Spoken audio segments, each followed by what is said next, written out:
other shows we have for you to enjoy at myclassicradio.net.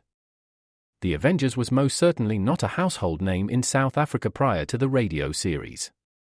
With no national television service until 1976, the mechanism simply was not present in the country to show television programs to mass audiences.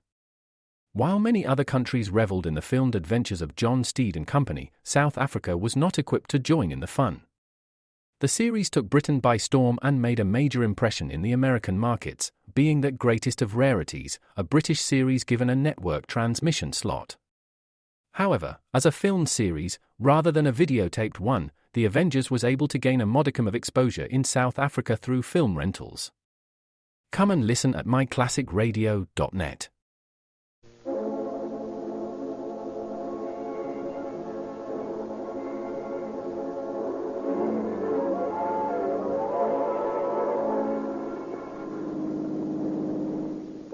Police calling all cars, attention all cars, broadcast 22.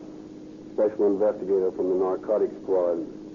Working a Japanese dope deal alone. Lay off, boys. That's all. No wishing questions.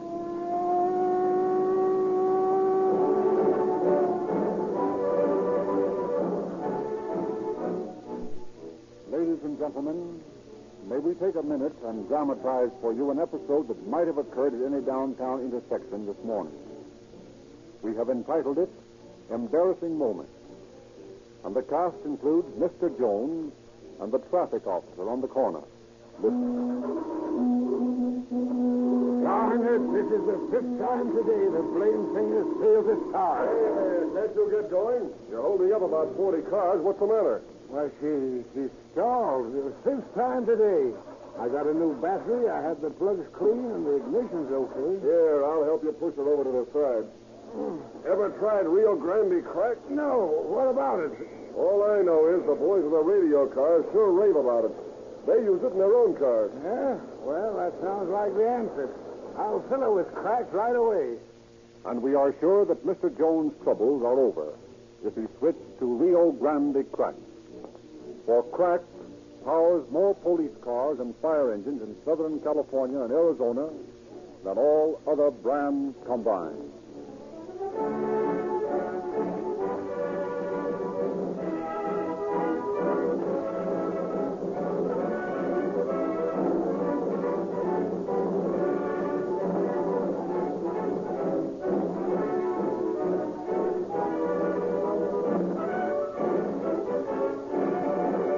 Again, it is our pleasure to introduce Chief James E. Davis of the Los Angeles Police Department, through whose public-spirited cooperation these police dramas are brought to you. Chief Davis. Good evening, friends.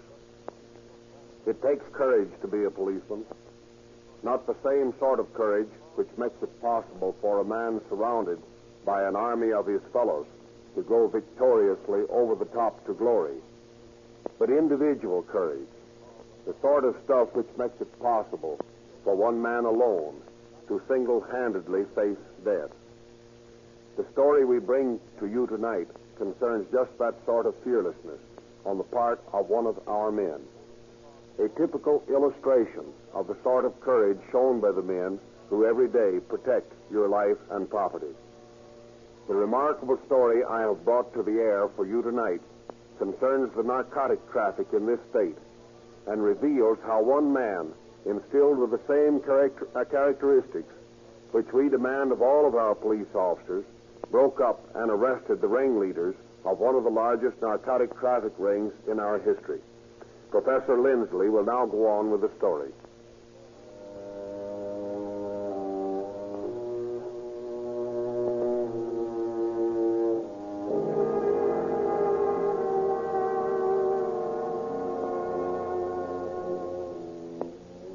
Beware the Ides of March.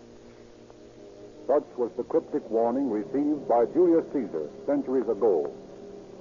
On the Ides of March 2,000 years later, that same warning might well have been given to another brave man facing treachery and danger as great as that which Caesar met on the floor of the Roman Senate. His name is Pitwood, and he's a member of the narcotics squad of the police department. On the Ides of March 1926, when our story opened. He and his colleagues had been staked out for 2 weeks in a downtown apartment house. 24 hours a day, the officers have taken turns listening to the dictaphone, which is connected with the adjoining apartment, occupied by Carolyn Hamer, an underworld contact woman whom they suspect of being in touch with dope operatives. The 2 weeks of patient waiting has failed to uncover anything of importance, and Captain Fitwood is rather discouraged as he returns once more to the stakeout. Well, Garrigan, heard anything interesting on that dictaphone in the last hour? Not to me. Hamer talked to a couple of dames on the phone. At least it sounded like she was talking to women. All about some bender they're going on to Caliente. None about getting a hairdress.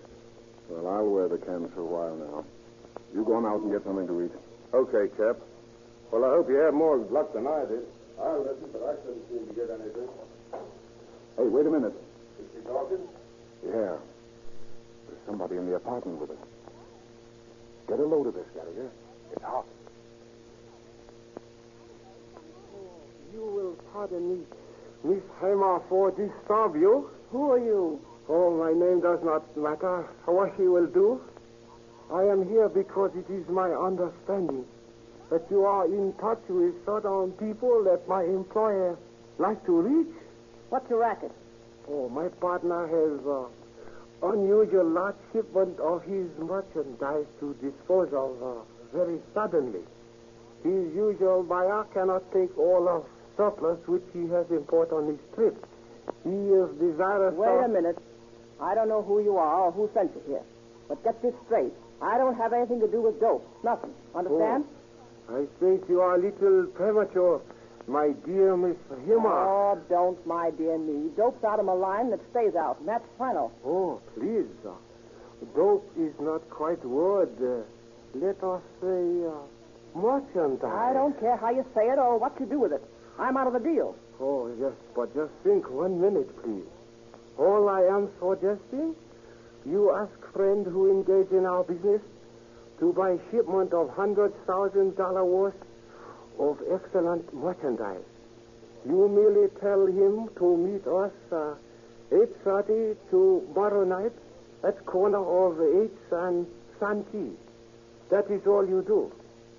$5,000 is lot of money for such service. Hey, when would I get the money?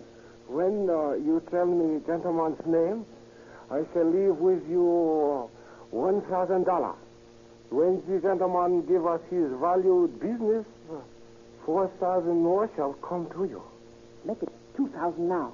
Oh, very well, as you will. You know, of course, that the late and highly revered Mr. George Kraut met his unfortunate death by curious coincidence. Just after he tried leaving town without completing a bargain he had previously arranged. Oh, don't try to scare me. I'll fix it. I know a man who can swing the sale. Oh, splendid. His name, please? Jordan. He operates in Hollywood. High-class stuff. Oh, excellent, yeah. And you can trust him. He's been in the racket for 10 years. Oh, that is fine. Will you ask Mr. Jordan to be on northwest corner of 8th Santee Street tomorrow night? I will approach him, then ask him to stretching out hand and say, my name Jordan. I will then say, very well, Miss Jordan, I have been waiting for you. That is all we need to say to know each other. 8:30, northwest corner of 8th and Santee Street. Sticks hand out and says, my name's Jordan. You say, very well, Mr. Jordan, I've been waiting for you. Oh, that is quite correct. And if you meet Jordan and you make the sale, I get the other 3,000? Oh, yes, sir. Here is $2,000. And remember... Say, don't worry. He'll be there. I thank you, Miss Hamer. I trust all work out well. Well, so do I. So long. Oh, thank you. Good evening. This evening, very good. Listen, Gallagher, you know where Justin Jordan hangs out? Yeah. At Blackie's joint on Sunset Boulevard. Uh-huh. Well, beat it to headquarters and get Murphy. Then go out to Blackie's and pick up Jordan. Book him on any pickup Jordan. Book him on any charge you like and hold him incommunicado for 72 hours. Here, but where are you going to be? Well, for a couple of days, I'm going to be Mr. Junkie Jordan.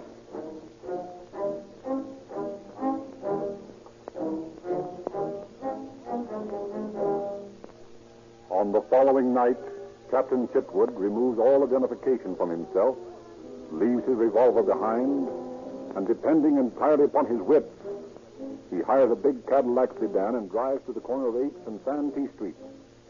He arrives a little early, parks his car, and lounges on the northwest corner of the intersection. He sees a big car drive up, and an Oriental get out and walk over toward him. My name's Jordan. Oh, yes, very well. Miss Jordan, I have been waiting for you. Shall we take my car? If you will come with me, please. We may chat more comfortable inside. After you. Where are we going? To a mall. Going? To a mall. This huge spot, Mr. Jordan. You don't mind? No. You don't mind? No.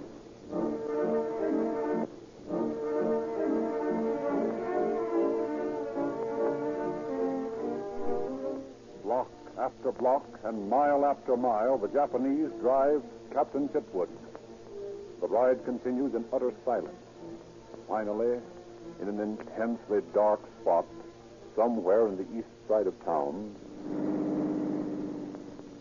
Oh, Mr. Jordan, you won't mind Hey, what is this? Here, wait a minute. Oh, 1,000 apologies. I do not like to search one I feel is friend, but we must be careful. Wait a minute here. Didn't Hamer vouch for me? Oh, indeed, yes, but... Well, I can tell you right now, I don't like being searched. How do I know this isn't a frame-up? Oh, it is unfortunate that we must necessarily distrust each other until we are sure. But how long have you been in business, Mr. Jordan? About 10 years. Oh, I see. You know nothing of stuff we wish to sell? Nothing, except that you've priced it around $100,000. Oh, there has been change in figure. We believe we have made arrangement to dispose of greater part of shipment to a Chinese client of ours. The remainder we sell for $4,000. What is it? Cocaine. Uh-oh. Not so good. Doesn't sell like morphine. Oh, but it is... Doesn't sell like morphine. Oh, but it is... Sell like morphine. Oh, but it is very superior shipment. I'm sure you will agree that it is not ordinary. How much have you got? Oh, 90 ounces lot we wish to sell. $4,000 for 90 ounces. Too high. 90 ounces. Too high. 90 ounces. Too high. I get small shipments for 20% less than that. Oh, but as I say, this cocaine is much higher grade than you find on the market. The best cocaine on the market isn't worth that price. Oh, I differ with you, Mr. Jordan. But since my employer and I are most anxious to return home, we will concede your point. It happened we have additional 22 ounce. These two we include for 4,000. Well, that's more like it. But how do I know it's as good as you claim? Oh, possibly we should meet with my partner. Where is your partner? Waiting for us a little further down the street.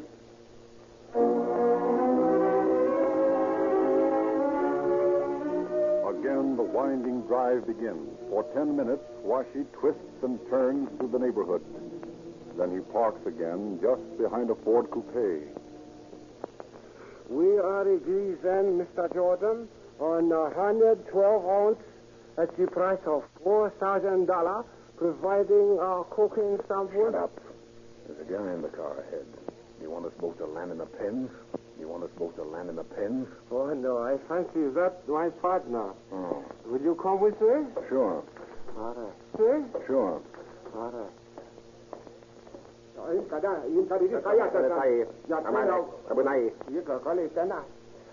Mr. Jordan, may I present the Count? How do you do, Count? This is a pleasure, Mr. Jordan, and an honor. We hope to do business with you. I hope to get this set with you, Count. You have been in this business some time. 10 years? You won't mind answering a few questions. Certainly not. What is the source of morphine? It's made from opium. And the source of opium? Poppies. And the difference in the mechanics of using these drugs? You use a needle with morphine, you smoke opium. Are there any other drugs made from opium? Heroin. And you can use a needle on it or sniff it up your nose. You seem to know your business. I do, Count. My partner, Huashe, has explained that you struck a very good bargain with him. Your price is too high, Count. I know this market, and I know it cold.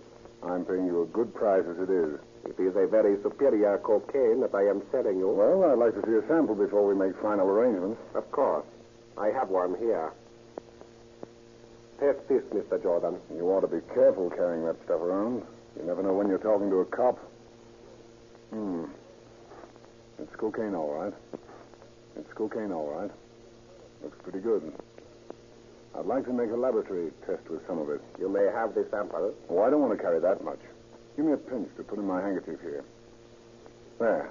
That's plenty. But you are satisfied without the test to make final arrangements. Oh, yes. I can see it's good stuff. Will you bring the money and bills of various denominations? Yes, but I'll have to bring a lot of big ones. I've got my money in a Hollywood bank, and I don't like to ask for that much dough in little bills. It'd look suspicious. Any way you choose. It looks suspicious. Little bills. It'd look suspicious. Any way you choose. You will meet me at 10 tomorrow morning at 9th and Santee Street. 10? What is this, a gag? My bank doesn't open till 10. You know that. Pardon. I have made an error. At 11? I can make it at 11. Splendid. At 11 tomorrow.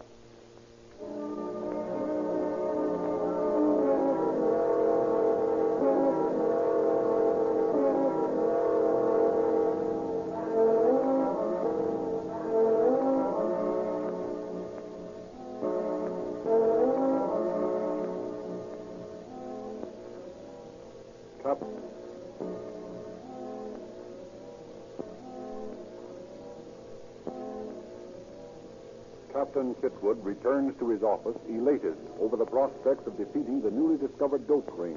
The newly discovered dope ring. While he realizes the dangers that confront him if he continues his single-handed attempt to bring the Orientals to trial, he determines to go ahead at any cost. He determines to trap his prey. He secures such funds as the Narcotic Bureau has available for purposes of buying illicit drugs to capture criminals. And with his own savings and some borrowed capital, he amasses about $5,000. This is planted in a briefcase in such a manner as to suggest that $100,000 has been stuffed into the container. A precaution taken in case the peddlers still have for sale the original amount of narcotics. On the following morning at 11, Captain Chitwood is waiting for the Count and his friends. A block down the street is a police car. Watching the trap. Good morning, Count. Won't you get in, my friend? Thank you. You have your car here. Right over in that parking lot. And the money? Here. Look at this. Put it away, my dear Mr. Jordan. You must not show quite so much money in public. One might suspect. Oh, nobody could see it. It is well to be careful, Mr. Jordan. I will drop you back at your corner. You will take your car and follow me. Okay. But I'd like to ask one question. Are we going far? Why do you ask? Well, I came down in such a hurry that I didn't buy gasoline. And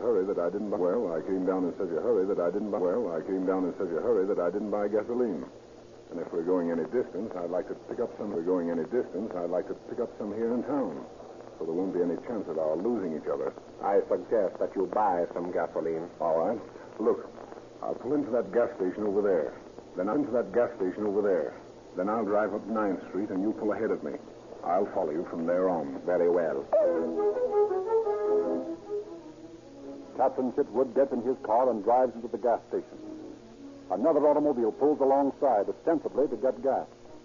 The captain gets out of his and walks to the radiator to fill his water tank. As he does so, his partner, Detective Lieutenant Murphy, gets out of the other car and walks up to him. Don't look at me, Murphy. He's watching. And don't follow us. This is a one-man job.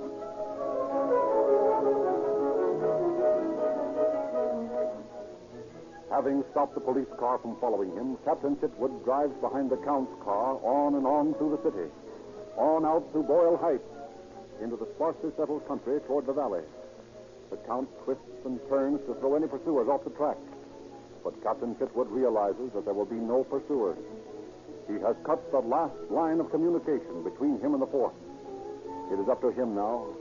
He has his badge in a pouch of tobacco and a small police revolver strapped high on the inside of his leg. On these and his wits, he relies entirely. Finally, the Count arrives in a lonely area and drives over a field toward a steep hill. At the bottom of the hill, he stops his car and waits for Captain Chitwood. This the place? Yes, Mr. Jordan. But first, Here. How many times do you have to search me? I told Washy last night I don't carry a rod. So I see, but one must always be careful. Now, you and I must drive up this hill in your car. Pretty steep. Still, you can make it easily. I'll try. But lay off this searching business. It gives me the willies. I am sorry. It is part of the business.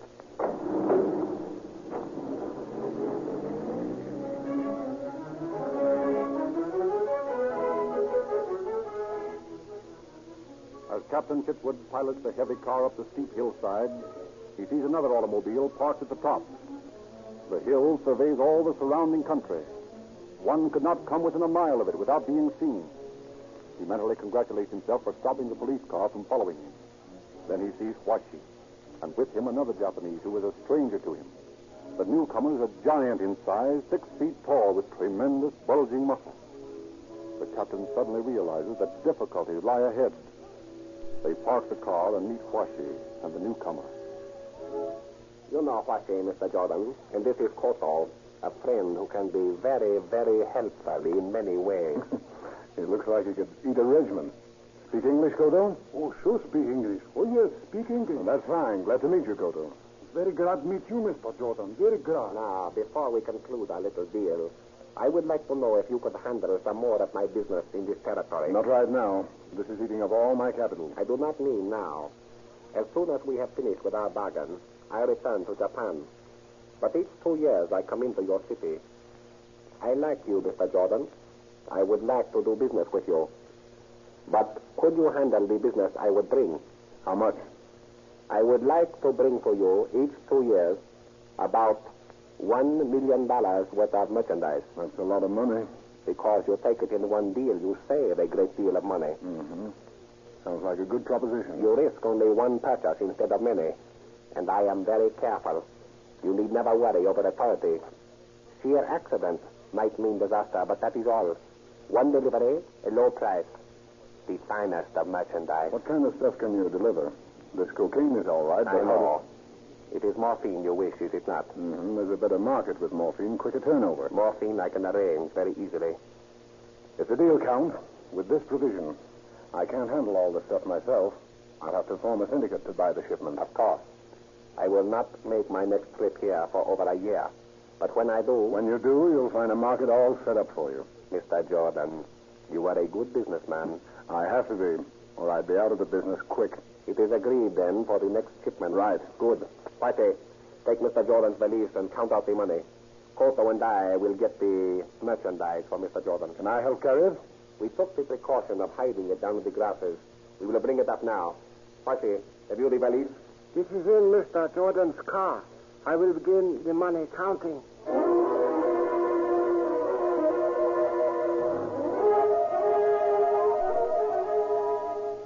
As Washi begins counting the money, the Count and Koto walk down the hill toward the high grasses, where they have hidden the dope shipment. Quickly, Captain Chitwood opens his tobacco pouch and takes out his police badge. Then he reaches down and grasps his revolver from the secret holster on the inside of his leg. With the badge in one hand and the revolver in the other... Oh, Count. Yes? Better come back here. You've made a mistake. A gun. What is it? You are joking, Mr. Jordan. No, I'm afraid you tried to sell your merchandise to the wrong man. But this is ridiculous. There's the badge. Police. Get your hands up, Koto. Stand back there. Watch it. Oh, yes, please. Get out of that car. Oh, yes. That's all right. Come over here. What for you are calling me, please? Come over here. Oh, I understand. I think this hijacking job, Mr. Jordan. No, it's an arrest. My dear Mr. Jordan, This is all a terrible mistake. You do not realize who I am. My connections, both here and in Japan, are irreproachable. Count, you're selling dope. That's all I need to know. You're a criminal. And regardless of friends or connections, you're going where all criminals go. I don't think so. Think anything you like, but keep your distance. Never mind the chatter. Move along ahead of me. Come on, I gotta be at headquarters in an hour. I wonder.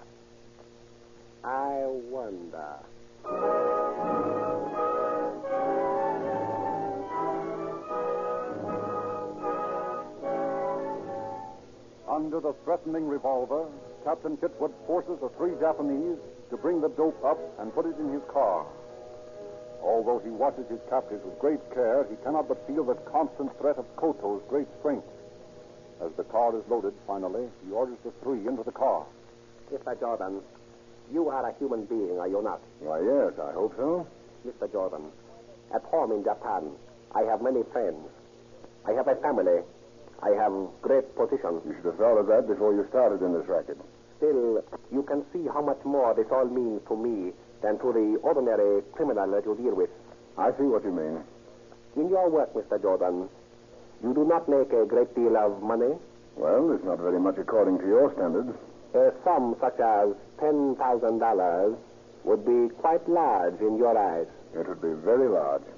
I happen to have such a sum within easy reach. Fine, you'll be able to hire a good lawyer with it. I was thinking of making a friend a present. A very lucky man, I should say. You are the friend, Mr. Jordan. Oh? And how do I merit this friendship?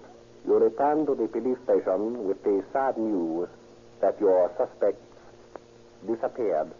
Sorry, Count. That's out of my line. $10,000 is a lot of money. No. You'd better get in the car. Back there, Koto. Mr. Jordan, I will give you one more chance. There are three of us. Koto here is a trained wrestler. We all know jiu-jitsu. Once we are in the car, you will be unable to manage us.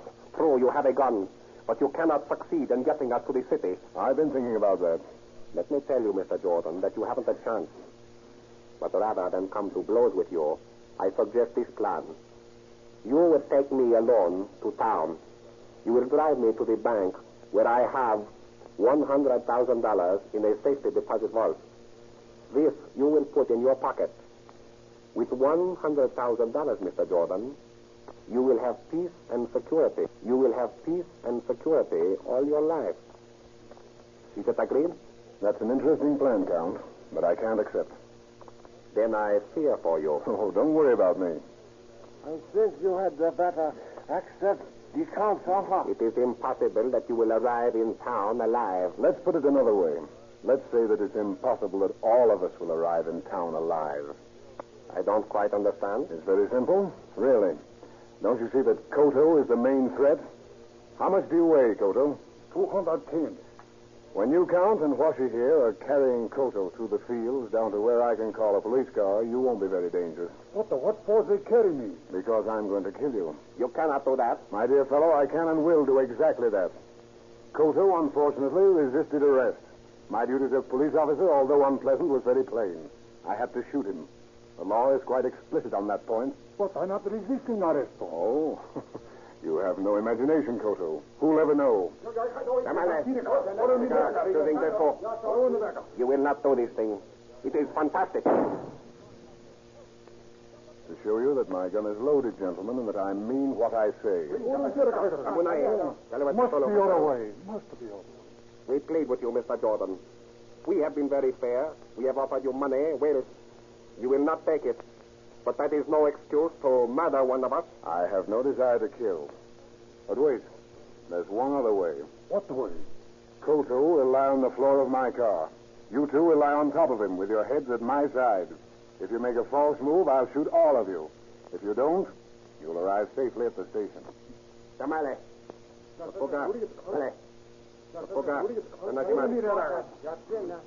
Very well, Mr. Whatever your name is. You are the victor. We accept. Into the car, then, and watch your step. This gun is liable to go off by mistake.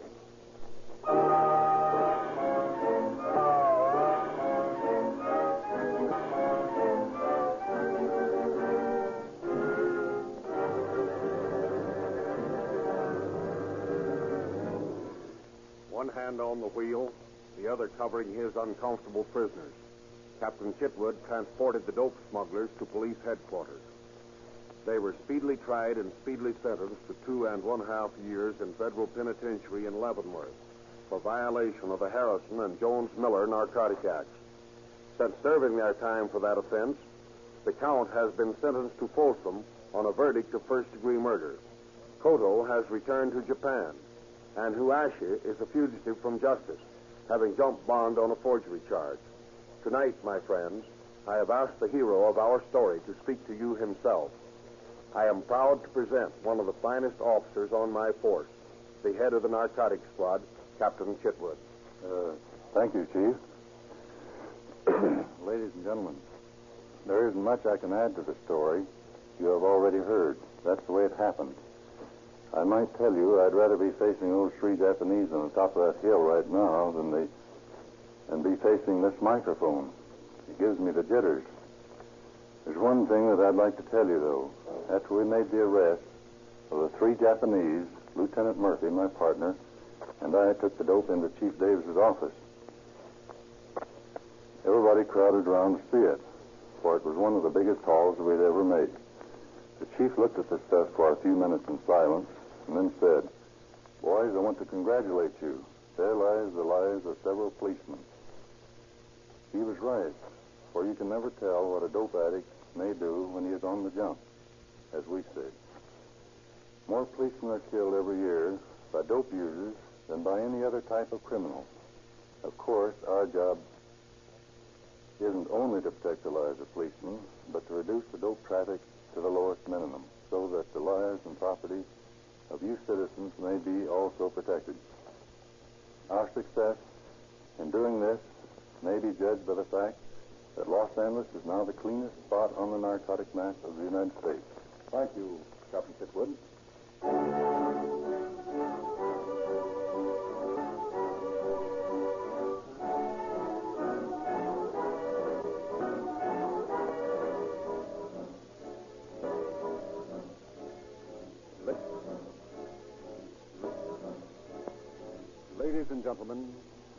Ladies and gentlemen, flowers are decking the desert. Flowers are decking the desert with the riot of color. The mountains are waking to the call of spring. The call of spring. No time in the year when your car can give you so much pleasure. That is, if your car is properly lubricated and fueled for desert going and for the steep grades of mountainside. You can enjoy these beauties to their fullest extent without annoyance if you have Rio Grande cracked gasoline with tetraethyl in your tank. With tetraethyl in your tank. With tetraethyl in your tank. Cracked is made to order for out-of-the-ordinary performance. That is why it is used by more police cars, fire engines, ambulances, and motorcycles in Southern California and Arizona than all other brands combined. For the best lubrication, demand Sinclair Opaline Motor Oil. This splendid oil is made by the world's largest independent refiner of lubricating oils. Also, it is extra refined, giving it longer life. Sold only in extra measure, tamper-proof cans. Yet Sinclair Opaline costs no more than ordinary bulk oil. To get best results from your car, try a tank full of Rio Grande cracked and a crankcase full of Sinclair Opaline.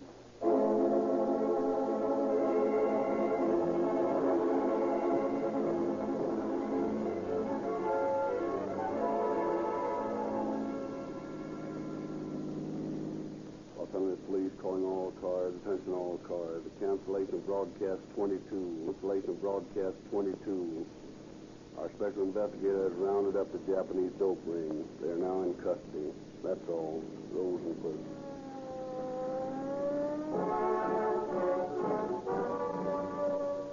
This is Frederick Lindsley saying good night for the Rio Grande Oil Company.